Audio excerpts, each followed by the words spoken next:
Chittister versus, yeah, there you are. Chittister versus DCF, et cetera.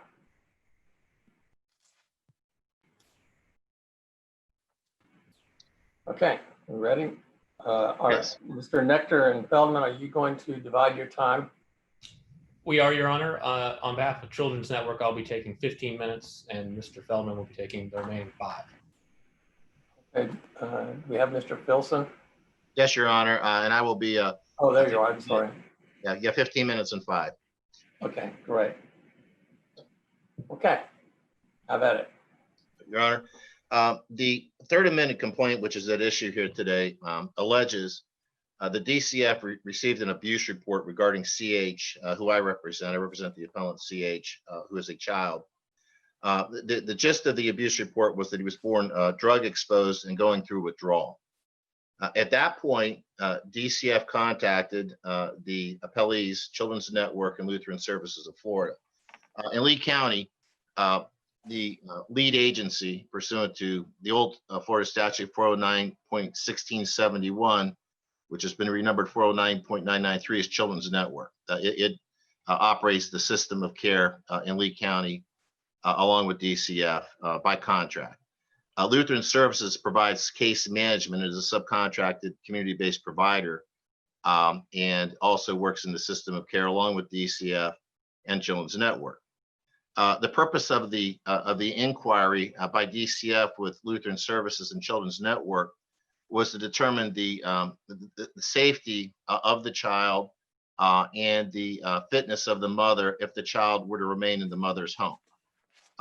The knowledge that Lutheran Services and Children's Network had was derived from the fact that they'd been providing services to this particular lady for a number of years, both in terms of she was a licensed foster parent for some period of time. Her foster care license expired, and then she was allowed to keep a child who she'd been fostering as a non-relative placement, and then also to consider whether or not that child should be adopted by her. So they provided supervision for foster care, non-relative placement, and adoption related services in this particular home. And what they know, the tragic part of this, and it's alleged with particularity in the complaint, was this woman was a drug addict, a chronic drug addict, and had been for a significant period of time. As alleged in the complaint, that during home visits, she would be sleeping most of the time, and that they knew she was a drug addict. DCF asked them to report, and they did report, and what they reported was not that. They reported that they had no problems regarding the child's safety in the home or any problems as to the mother's fitness, despite knowledge to the contrary. What makes this case different than a lot of the ones I'm going to cite today is they were asked. This is not a situation where they failed to report simply or conditions that would have been indicative of abuse or neglect to the hotline. They were asked by DCF, what is this lady's particular history? What are the conditions in the home? What is your opinion regarding the safety of the child should the child remain in the home? As LSF admits in its answer brief, it stated LSF's limited duty was to simply report facts and opinions to DCF. And that's at page 11 of the answer brief. Well, while this is a minimization of LSF's responsibilities, it's an admission by LSF that it had a duty to advise DCF of facts known about CH's biological mother, and it didn't do it. Children's Network had similar duties as well. They did not admit it in their answer brief. The case of Wallerstein versus Hospital Corporation of America, which is cited in our brief, involved prospective adoptive parents who inquired of doctors at a hospital where a prospective adopted child had been treated as to whether or not the child had good health, was in good health and suitable for adoption. They reported that he was. They went through with the adoption, found out that he wasn't. They had information, within the medical records and the treatment of the child that he was not in good health after all. And the court in that case found that it was that the complaint alleged adequately negligent misrepresentation. and as a result stated a cause of action. I can understand how being asked would inform what duty was owed, but I'm wondering whether it informs the question of to whom a duty is owed. Now, you made a distinction between the defendants being asked as opposed to some affirmative duty to disclose, even if they weren't asked. How does that inform to whom a duty is owed? Well, it really, that kind of gets into some of the later cases that I'm going to be talking about in terms of a duty to report, like, the Keenly case, which this court decided, et cetera, and some other cases cited in opposition by the defendants, where there's an affirmative duty. Well, actually, in the Keenly case, this court's case, I'll jump ahead to that for a second to answer your question. In that particular case, this court found that Dr. Keenly, because of her special knowledge of the children's history that she was treating for psychological issues, she was in a unique position to know that they were probably being abused by their parent, and that also as a result of her professional relationship she had with the children, she had a duty to report to the parent. In that particular case, without even being required to report the abuse, this court found liability or a duty in terms of, I think that was a summary judgment case actually, that she was. I'm basically making the point that it's more compelling. In Wallerstein, these doctors could have said, "We're not going to answer you. We're not going to tell you what our opinion is or what the facts are regarding this child's health history." Well, I think it's a more compelling case, and that's why I'm presenting that in that particular way, is that LSF at least even admits that they were required to answer DCF's questions. They're all part of the same system of care. This isn't just like Keenly or some of the cases cited by the defendants, where we're dealing with the duty of a person to report abuse to the hotline. This is a situation where you've got team members in a system of care. You've got DCF doing some things, you've got Children's Network doing some things, and Lutheran Services doing some things. And that in terms of LSF or Lutheran and Children's Network, they were required to answer DCF's questions about, is this a safe placement for the child? So the beneficiary of obviously. Yeah, and relative to Judge Atkinson's question, does the restatement cover this under 324A? Are you talking about the Undertaker's Doctrine? Yeah, and it's the liability to a third person for the negligent performance of the undertaking. Yeah, and I think it does. If we're good, that was jumping even farther ahead under the Undertaker's Doctrine, which applies when a person, entity, or government undertakes a particular activity, and because of the way the activity is operated, the injured party is placed in a zone of risk because the undertaking either increased the risk of harm or induced others who would have otherwise rendered aid to forbear from doing so. Now I'm not reciting from the restatement, but from Wallace v. Dean, which I think talked about the restatement of torts.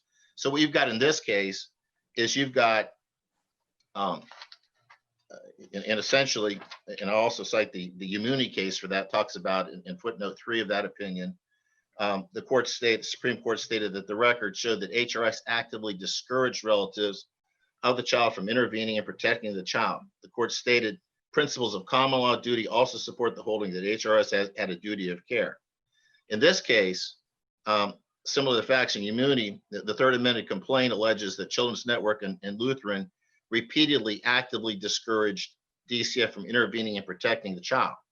So going to the restatement, which I don't have in front of me, but I'm familiar with what you're asking, is that you've got LSF and Children's Network by answering these questions incorrectly, not telling them that this lady presents a present danger to this child, is actively discouraging a third party from intervening or protecting that particular child. Does that answer your question? Yes. Okay, thank you. Going to the Keenly case, which is another case, and again, I kind of brought this up a little earlier. You've got the therapist who is providing services to a child, has information in her possession, which is unique. Lutheran Services and Children's Network also had a unique access to the information, having been providing case management services on behalf of Lutheran, lead agency type services upon Children's Network for a number of years at this home. Again, directly related to the conditions that we're talking about. What's interesting about Keenly is that it's broadly states that Keenly owed a duty to notify the appropriate authorities, not just limited to making a call to the abuse hotline, but to appropriate authorities. In this particular case, the appropriate authority, DCF, asked them, and this relates back, that this is different than Keenly in a lot of these other cases. It's more compelling because DCF asked them, and again, Lutheran concedes that it had to answer that question, and it answered it wrong.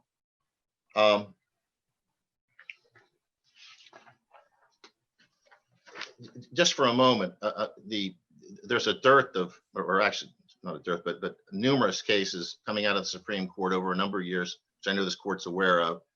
The Mooney case, the Whaley case, BJM, a number of cases that talk about HRS's responsibility to children, and then DCF's responsibility, which is now DCF, responsibility to children. When Mooney decision was decided, it really held two important things. And one is that HRS had a special relationship to children. And number two, that it owed a duty of care to children for whom abuse reports had been received, and to conduct investigations in a non-negligent manner. So at that particular point in time, and it's cited in our had there been an abuse report for CH?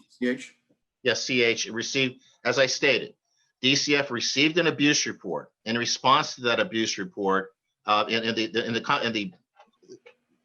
basis for the abuse report is drug. But that DCF received an abuse report. You're right. Were the defendants aware of the abuse report?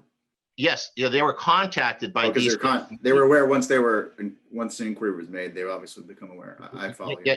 Yes. I mean, it essentially, DCF receives a report of abuse from the hospital, presumably from the hospital, that the drug-addicted baby has been born. DCF then, according to the third amended complaint, it's specifically alleged, DCF then contacts Children's Network and Lutheran, who've been providing case management services and lead agency services to this mother in years, and ask them directly, is this a safe placement for the child? Will the child be safe with the mother? And is the mother a capable caregiver? And what they answer is not that she's an active drug user who's sleeping during most home visits when we're visiting the other child in the home, and that she's an unfit person, which they know, and it's alleged with particularity in the complaint in paragraphs 21 and 27. No, they tell them that this is a safe placement. You can leave the child in the home, and it basically says actively and repeatedly discouraged DCF from removing the child from the home. So yeah, they knew about it. And then they were asked. Go ahead, finish your sentence. I'm sorry. No, I did. Let's say that the other child in the home was not in foster care. Let's say that the biological mother ran a daycare, and the other child who was in the home, her mom came to pick him up every day, and DCF got this report about abuse and called the other child's mom and said, "Hey, have you seen anything with respect to, anything that would put CH in harm's way?" And that mom said, "Nope, haven't seen anything." Is that the same situation, or is it different because we're dealing with state actors? Well, we're dealing with state actors, and that's where I was getting to in this system of care. I was talking about Mooney and the duties owed by the then HRS. So what happens to HRS? The legislature determines privatization is in order. DCF breaks off from HRS, which before was a monolith. HRS did case management, they did adoption-related services, they did foster-related services, they did child protective investigations, they did everything, and other things on top of that. So the legislature breaks DCF off, and it kind of thins out the responsibilities, but they're still doing the child welfare component. Then privatization occurs, and you break off, in many cases, case management, lead agency type activities, adoption related activities. And in this particular case, you've got the Children's Network acting as the lead agency, and Lutheran Services acting as a case management agency. What I get from the answer briefs is that their argument is, okay, well, yeah, DCF's responsible for, has a direct duty to, and a special relationship with the child, because they're still child protective investigators. And what that point misses is that Yamuni and Whaley all dealt with HRS, which did it all. You're putting a DCF in the untenable position of stating, all right, now that they're doing that part of it, if you ask them, there's no liability on their part. They don't have a special relationship with children. They don't have any duties to children like you do. So even though they're part of the same system of care, and that at once upon a time, we were all part of the same organization doing this collaboratively and collectively, that somehow, because privatization occurred, and of course the legislature stated in the statute that the purpose of privatization is to increase the safety and security of children, not to diminish it, not to take rights away. So that would be. Mr. Filson, you're down to your 5 minutes. You can use them as you wish. Okay, I'll go ahead and reserve for the rebuttal then. Okay, good. All right. You're up, guys. May it please the court. My name is Eric Netcher, the law firm Walker Rebels, Greninger & Netcher. We represent the Children's Network of Southwest Florida. There is no doubt. Mr. Netcher, you wanted 15 minutes on your side? Yes, Your Honor. 15 minutes. There's no doubt that this case arises from an unfortunate accident, but let's assess what really happened and the role of the parties that have been sued in this case as alleged in the third amended complaint. A young child who had never been subject to a dependency proceeding was living with his biological mother. The mother had a prescription for methadone, a prescription she had been using since before the child's birth and even during the pregnancy itself. Unfortunately, the biological child got into the bottle of prescription methadone and consumed it. Because a foster parent was also living in the home, plaintiff has brought the claims in this case, but Children's Network was never in the home. Its role essentially predates the conception of the biological child, having licensed the mother as a foster parent from October of 2012 until October of 2013. That's 10 months before CH was even born. Hoping to find some hook for liability, the plaintiff has alleged that in August of 2014, shortly after the birth, about a year before this incident involving the accidental ingestion of methadone, DCF contacted Children's Network as part of its investigation into the fitness to care for this biological child. The problem with plaintiff's claims, and then the problem that underlies each of its theories, is that it attempts to impose an unprecedented duty on individuals and entities in the foster care system and potentially beyond to prevent harm to any child that is living in a home simply because there's also a foster child living there. That's not it, but the third amended complaint alleges, and again, I come back to section 324A of the restatement of torts, that DCF, as part of its investigation that resulted from the child being born methadone dependent, specifically inquired of CNSWF and LSF, and they said, "Hey, she's fine." Isn't that an undertaking under 324A that as alleged in the complaint, harmed the third person? I don't believe it is, Your Honor. An undertaking requires an affirmative action when a duty does not otherwise exist. If a duty the duty can arise either for compensation. I'm sorry, Your Honor, you're on mute. Sorry, I do That's that okay. all the time. When I switch from one screen to the other, I lose the ability to turn my mic on.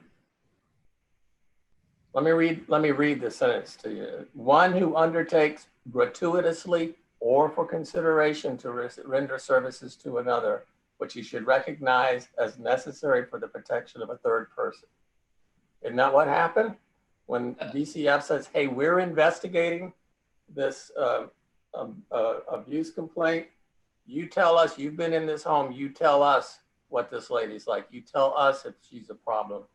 And according to the complaint, he said, she's not a problem. Can't they base a negligence claim on that? I don't believe so, Your Honor. That's not a gratuitous undertaking. That's a response to an investigation that's being performed by the entity that has the authority and the ability to remove a child from their biological parents. Are you telling me that the children's, these entities couldn't say, you know, sorry, DCF, you do your own investigation, that's beyond our contractual obligation? Because that's basically what you're saying now. I'm not suggesting that, Your Honor. What I'm saying is the authority to remove the child from the home remains DCF's. Even in the reply brief of the plaintiffs, it's recognized that there has not been a privatization of the investigatory role. But in response, as alleged, obviously we're taking everything true as alleged in the complaint. In response to a request for information as part of this investigation, this complaint says that you not only withheld information, but you misrepresented the situation, and that wouldn't be an undertaking for purposes of 324A. That's what you're saying. I don't believe so, Your Honor. An undertaking still requires the ability to avoid the risk, the ability to control the risk. Let's say, for example, that DCF contacted Children's Network, and Children's Network said, we have some concerns about this parent. We think the child should be removed. And DCF, in its authority to continue its investigation, goes on and determines that it's appropriate to leave the child. Children's Network is helpless in that circumstance. A duty that cannot be fulfilled is no duty at all. And that's in cases that's been... I don't think the complaint alleges that your agency had the authority or duty to remove the child. I think it says that your agency negligently failed to give information that it had and negligently misrepresented the information that it had to DCF as part of its investigation. That is the basis of the allegation, Your Honor, but I don't think that those allegations, when we're talking about a year before this incident, create a foreseeable zone of risk, a zone of risk that can be created or controlled or avoided by Children's Network. And I think it's worth considering for a moment the type of information that the plaintiff is alleging that Children's Network withheld. And that is, as Mr. Filson pointed out, was at paragraph 21 of the third amendment complaint. The allegations are that Children's Network knew at the time that law enforcement had been called to the home, that the mother had a prior criminal history, that she had been fired from previous jobs, that an injunction had been entered against her and had expired 2 years before the birth, that she had a mental health history, that she had been prescribed methadone for pain management. That's all information that DCF has independent access to. If you look at paragraph 19 of the third amendment complaint, there are allegations as to what DCF's knowledge was at that time, and it includes the information that's contained in paragraph 21. And in any event, the type of information that's alleged that to have been withheld is generally not the type of information that permits removal of a child from the home. Biological parents can't lose their children because they've lost a job, because they've had a substance abuse history in the past, because they have a prescription for methadone. The Florida Supreme Court has recognized the fundamental liberty interest in the upbringing of children.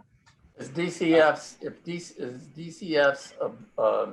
authority in those circumstances limited to removing the child, or does it have other abilities to furnish the services of this, that, and the other?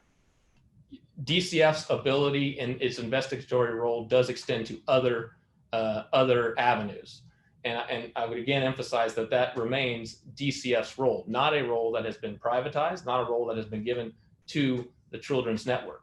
And I think Mr. Filson answered the question in the negative, but I don't think that there is a limiting principle to this theory, because if answering the phone in response to a DCF investigation and providing maybe not enough information, maybe maybe the wrong information can result in tort liability, there is no limit. The neighbor that answers the call and says, I believe this mother has had some trouble in the past, but I think she can care for her biological child, would be subject to tort liability.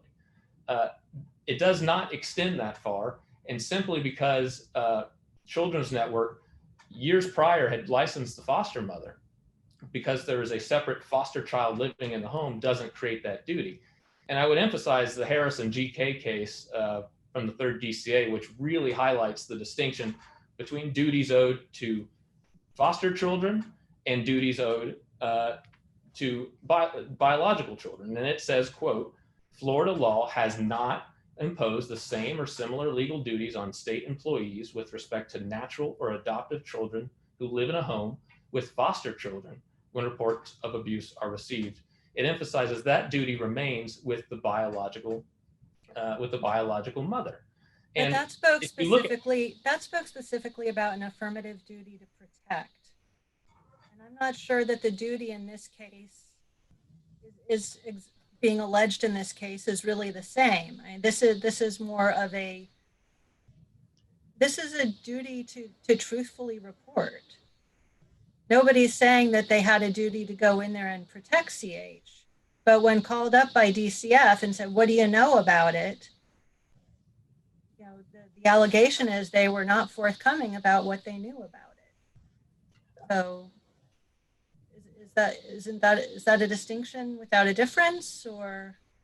I don't think that it goes to necessarily to the Harris case. I do think that the allegation is not necessarily they didn't say that everything they knew or misrepresented. It's that they didn't tell them everything they knew, and they said that they believed that the mother was appropriate to care for the child. And again, the information that is alleged to have been withheld is information within DCF's knowledge, as alleged in paragraph 19 of the 3rd amendment complaint. DCF has been sued in this case, and they remain a defendant below. But how does that get you to a dismissal of the complaint as opposed to, say, a summary judgment, or, you know, for lack of approximate cause? I mean, that's not where you're at, correct? The fact that DCF may have the ability to obtain the information otherwise doesn't seem to me to be relevant to the question of whether a cause of action has been stated by the complaint. It might be a basis for summary judgment down the road or whatever, but, you know, that doesn't seem to be where you're at this point. I do think that it goes to the question of foreseeable zone of risk, the ability to control the foreseeable zone of risk, and the ability to avoid the risk. And the DCF asked the question as part of its investigation, so it was investigating, correct? That's correct. It could have sent someone else of its own into the home, but it knew that your clients had been in the home, and it asked the question. And that's what the allegation is in the complaint. Isn't that an undertaking? I don't believe that. Inquiry? I don't believe that that specific allegation has been made. There is an allegation that a year later, in between June and August of 2015, there are additional abuse reports made to DCF. So nothing that Children's Network has done would prevent DCF from performing its investigatory role. I think if you take this to its logical end, in the notion in the initial brief that Children's Network or any entity in the foster care system has an obligation to protect any person living in the home simply because it's providing foster care services, again, has no limit. What if the mother herself suffered harm as a result of drug abuse? Is there an obligation at that point that's created simply because we responded to a call and provided what we thought was the best information at that time? That's Let me ask you this. That's not what the allegation is. The allegation is that you didn't provide the information that you had and that you affirmatively misstated what the situation was. I think the allegation is, Your Honor, at paragraph 21, that we did not provide information of everything that we knew, and that we advised DCF that we believe the home, that she could care for the biological child, the child who'd never been in the custody of the state. And I would point to the statute which defines what a lead agency is, 409.986.3D, which defines a lead agency as the entity with the contract to provide for the provision of care for children in the child protection and child welfare system. So What some of the things you're saying sound like you're addressing the liability portion. I mean, going back to the Undertaker doctrine, the liability portion of the test for the Undertaker doctrine. And let's assume that you're wrong, that the allegations do show that what the answers given to DCF caused DCF to rely on them and forbear in taking some action. Isn't that a separate question when it comes to Undertaker doctrine? Isn't that a twofold analysis? One is whether there was a duty undertaken to render services, and the second is once that has been established, that one has undertaken gratuitously for consideration to render services, then whether that individual or entity is liable depends on whether, for instance, a third party in reliance on their actions forbore in providing those services. Aren't those two different things? I think there are two different things, but I don't want to get too far down the Undertaker doctrine road, because I don't think under any of the Undertaker doctrine cases, what has occurred here can constitute an undertaking. An undertaking occurs when someone's stopped on the road and there's no obligation for the person driving by to just stop and help them with the tire, but they do so anyways. And so they have an obligation at that point to provide.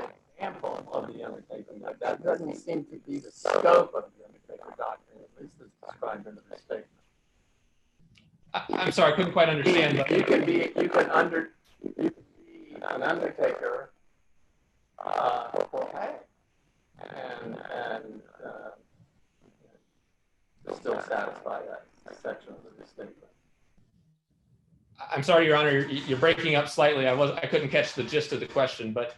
Sorry, I think that your argument that you have to be purely a volunteer with no obligation is not true of at least as the doctrine prescribed in the state. Okay. I think Florida's case. You're at 5 minutes left, so it'll leave some time for Mr. Feldman. Sure, absolutely. I do want to emphasize, I think that this is an unprecedented legal duty. I don't think that there is a case that supports this. We request that the court affirm dismissal. I will yield the balance of my time to Mr. Feldman. Okay, Mr. Feldman, you're up. Thank you. And good morning, Your Honors. And may it please the court, Andrew Feldman with the Klein Park and Lowe firm on behalf of Lutheran Services, Florida.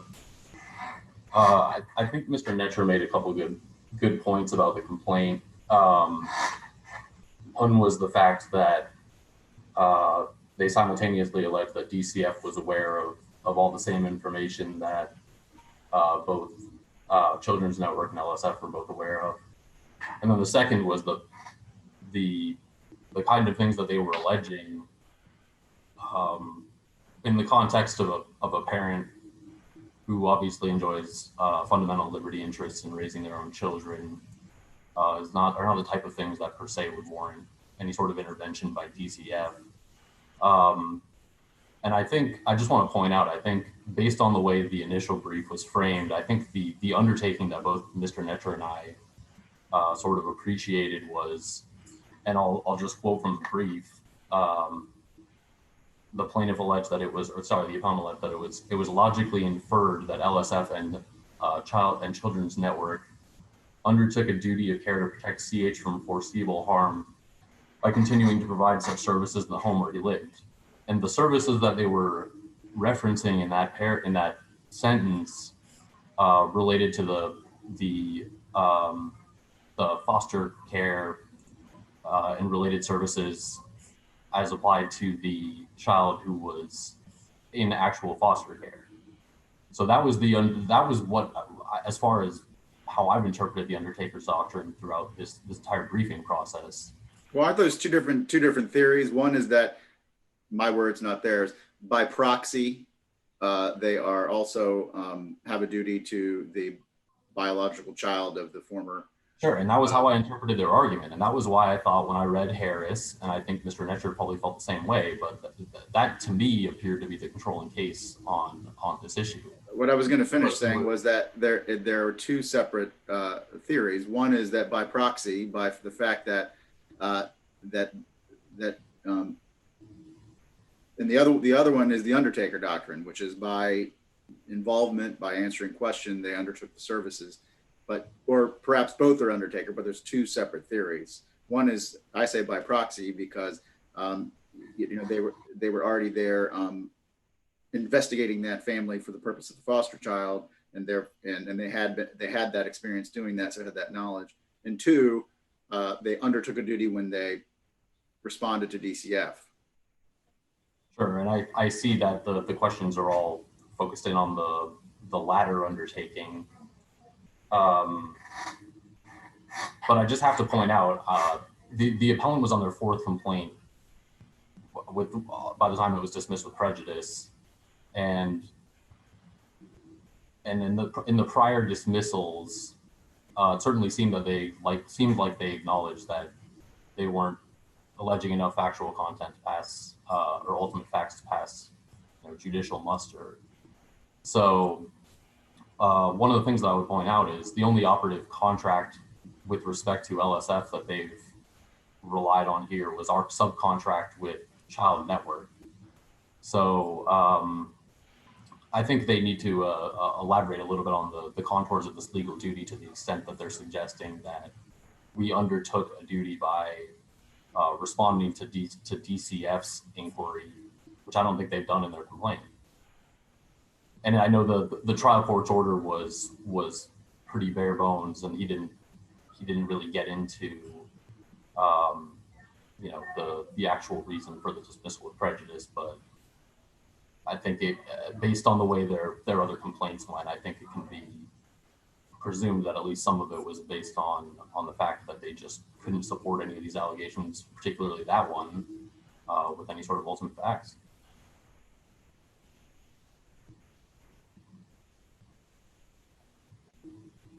Right at 20 minutes. May I proceed? Did you say? Oh, sorry, I didn't. I have 20 minutes. So your time's up. Okay, we would respectfully ask that you affirm, Your Honors. Thank you. Thank you. Also? Yes. The Yamuni case, the Supreme Court case regarding Yamuni, is really kind of answers both questions, in this case, in the sense that they talk about the Undertaker's doctrine, and stated that the records show that HRS actively discouraged relatives of the child from intervening and protecting the child. The court stated principles of common law duty also support the holding that HRS has a duty of care. In this case, similar to the facts in Yamuni, Children's Network and Lutheran repeatedly actively discouraged DCF. Well, isn't the actively discouraging part is the liability part. So I wanted to know whether you agreed or disagreed with my reading of the restatement and of the doctrine. Someone who has undertaken to render services then can be liable, and the restatement provides three different ways, one of which is to cause others who would have undertaken those services to rely on theirs. So my reading is that one cannot use one of the tests for liability to establish the undertaking itself. The undertaking itself is something that must be done by the undertaker. In other words, gratuitously or for consideration, they've decided to render services. The fact that they may have caused another entity to forbear in providing those services does not create an undertaking. Right. And the undertaking in this case, of course, was them being part of the system of care along with DCF and rendering services, not only to the foster child that happened to be in that home, but also to children for whom reports of abuse had been received. So in other words, that's like the by proxy theory. Yes. Well, you're conceding, maybe you're not, but you're conceding that by answering their questions incorrectly, that didn't create an undertaking situation. They must have been, for the analysis of the Undertaker doctrine, they must have undertaken the duty prior to incurring the liability. In other words, they incurred the liability by negligently answering questions. But Well, why were they an undertaker at that time? Well, What caused them to be an actually, undertaker? yeah, Ellis actually admits, again, on page 11 of their answer brief, that they had a duty. Well, their duty was, quote, simply report facts and opinions to DCF. They had. Why did they have that duty? Why did they have that duty? Okay, they entered into a contract with the Children's Network of Southwest Florida that delineated responsibilities. It's attached and incorporated by reference to the third amendment complaint, and they acted as the case management agency and as a subcontracted community-based provider in Lee County, Florida. So that is alleged. So yeah, they had it by contract. For which child? Well, for all children that are served in the system, and that includes foster children, children that are in adoption related services, and children that are subject to abuse reports. So that's not just Your hook is that there had been an abuse report about CH. There had been an abuse report about. That's why DCF contacted them. Correct. That's clear. As I read the restatement, it's one who undertakes gratuitously consideration to render services to another, which he should recognize as necessary for the protection of the third person.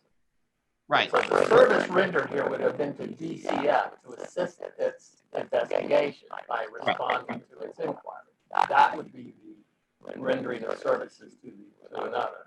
That's correct. That's right. One last point, and that is the Harris case. I think is not a great case for the appellees to argue, in the sense that that case was, of course, it was dealt with the Section 1983 liability, federal qualified immunity issues. But that aside, it dealt with a case where the child was not the child that was the subject of the abuse report, and that's why that court used to distinguish it. In this particular case, CH was the subject of the abuse report, so I don't think it has any application. That's all I have. Thank you. Oh, very much. An interesting case. Thank you, Judge. Yes. Thank you. Thank you. On to our next case. Northcutt, do you want to take a break so we can resolve your audio?